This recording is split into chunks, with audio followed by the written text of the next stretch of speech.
बिस्मिल्लाहिर्रहमानिर्रहीम। अस्सलाम वालेकुम। कैसे हैं आप सब? उम्मीद है ठीक ठाक होंगे। आज हम बनाएंगे बहुत ही मज़ेदार ग़ज़ाइयत से भरपूर गजरेला।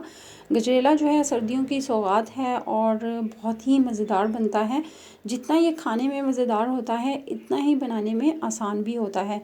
तो आपने बिल्कुल इसी तरह से ट्राई करना है और मुझे उम्मीद है आपने मुझे देनी है दुआएं कि मैंने कितनी ज़बरदस्त रेसिपी आपके साथ शेयर की है।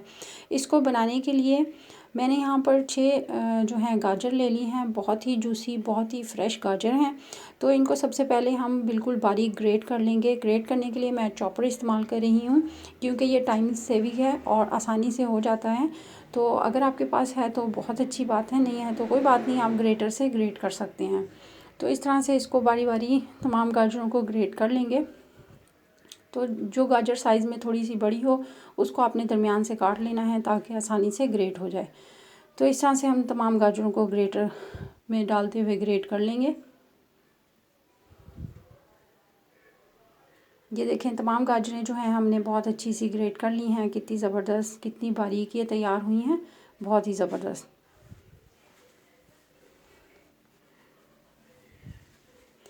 अब हम इसकी कुकिंग स्टार्ट कर लेते हैं। कुकिंग करने के लिए 3 टेबलस्पून जो है वो देसी घी ले लेंगे और इसको थोड़ी देर के लिए गर्म करेंगे। अब इसमें 4 से 5 अदद सब्ज़ इलायची डाल देंगे। तो ये जो देसी घी मैंने इस्तेमाल किया है इसकी रेसिपी मैंने 2 टाइम अपने चैनल पे शेयर की हुई है 2 डिफरेंट तरीक़ों से, तो आप देख सकते हैं। अदरवाइज़ मैं इसका लिंक जो है वो डिस्क्रिप्शन बॉक्स में दे दूँगी, तो आप देख लीजिएगा। ऑयल जो है वो गर्म हो चुका हुआ है। अब इसमें ग्रेट की हुई जो ये गाजर हैं इनको डाल देते हैं। तमाम गाजर को अच्छी तरह से डाल देंगे और थोड़ी देर के लिए इसको ऑयल के साथ पकाएंगे।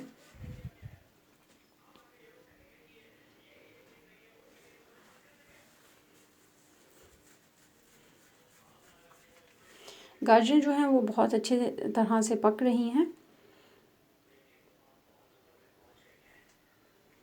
अब हम इसमें 3 लीटर जो है वो दूध डाल देंगे। दूध जितना क्रीमी होगा, जितना फ्रेश होगा और जितना जो है गाढ़ा होगा इतना ही अच्छा गजरेला जो है पक के तैयार होगा। आपने भी ऐसा ही गाढ़ा, इतना ही क्रीमी दूध इस्तेमाल करना है ताकि गजरेला बहुत ही मज़ेदार और ज़बरदस्त तैयार हो। अब इसको अच्छे से मिक्स कर लेंगे।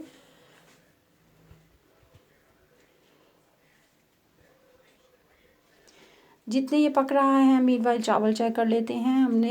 मैंने चावल लिए 3 टेबलस्पून और 1 घंटा पहले मैंने इनको अच्छे से भिगो दिया। तो ये बहुत अच्छे भीग चुके हुए हैं, बहुत अच्छे सॉफ्ट हो गए। इसको मैश कर लेते हैं। आप चाहें तो इसको हाथ से भी कर सकते हैं और ग्राइंडर जार में भी डाल के कर सकते हैं। ये देखें कितने अच्छे मैश हुए हैं ये। अब हम इसको दूध में और गाजर में शामिल कर देंगे। तो ये देखें गाजरें बहुत अच्छे से पक रही हैं। हम चावलों को भी शामिल कर देते हैं।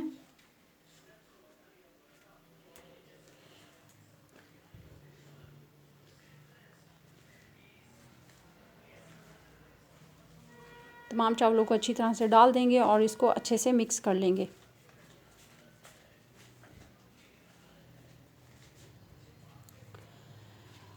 मिक्स करने के बाद इसको हाई फ्लेम पे पकाएंगे एक बॉयल आने तक। जैसे ही ये देखें इसमें बॉयल आना शुरू हो जाएगा तो हम इसको थोड़ा सा अनकवर रख के इस तरह से इसको पकाएंगे 1.5 घंटे के लिए। 1.5 घंटा हो चुका हुआ है, चेक कर लेते हैं। ये देखें कितनी कंसिस्टेंसी इसमें आ चुकी है। गाजर भी गल गई हैं और जो हमने चावल इस्तेमाल किए हैं वो भी गल चुके हैं। तो इसको अच्छे से मिक्स करेंगे सर्कल में चमचा घुमाते हुए ताकि जो गाजर हैं और जो हमने चावल इस्तेमाल किए हैं वो जो थोड़े बहुत कसर रह गई है वो भी अच्छी तरह से मैश हो जाएं। थोड़ी देर मज़ीद और पकाएंगे इसको। अगर आप चाहें तो इस लेवल पे इसमें ड्राई फ्रूट्स भी डाल सकते हैं, मैं नहीं डाल रही। अब ये बिल्कुल पकने के नज़दीक है तो इसके अंदर हम चीनी डाल देते हैं। मैंने 1 प्याली चीनी इस्तेमाल की है। जितनी गाजर इस्तेमाल की हैं उसके लिहाज से 1 प्याली इनफ है, लेकिन अगर आप अपने टेस्ट के मुताबिक कम या ज़्यादा करना चाहें तो कर सकते हैं। इसको मज़ीद 2 मिनट के लिए और पकाएंगे लो फ्लेम पे ताकि चीनी का जो कच्चापन है वो ख़त्म हो जाए। तो ये बिल्कुल पक कर तैयार है। बहुत ही ज़बरदस्त, कितना ज़बरदस्त गजरेला तैयार हुआ है। इसको डिश आउट कर लेंगे। अगर आप मेरे चैनल पे नए हैं तो चैनल को कर दें सब्सक्राइब। वीडियो पसंद आई है तो इसको लाइक कर दें और शेयर भी कर दिया करें। थम्स अप करने से आपको मेरी रेसिपीज़ टाइम पे मिलती रहेंगी।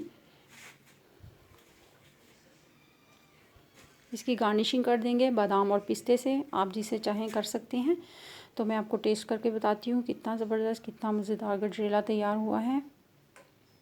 बहुत ही ज़बरदस्त, क्या बात है। अल्लाह हाफ़िज़।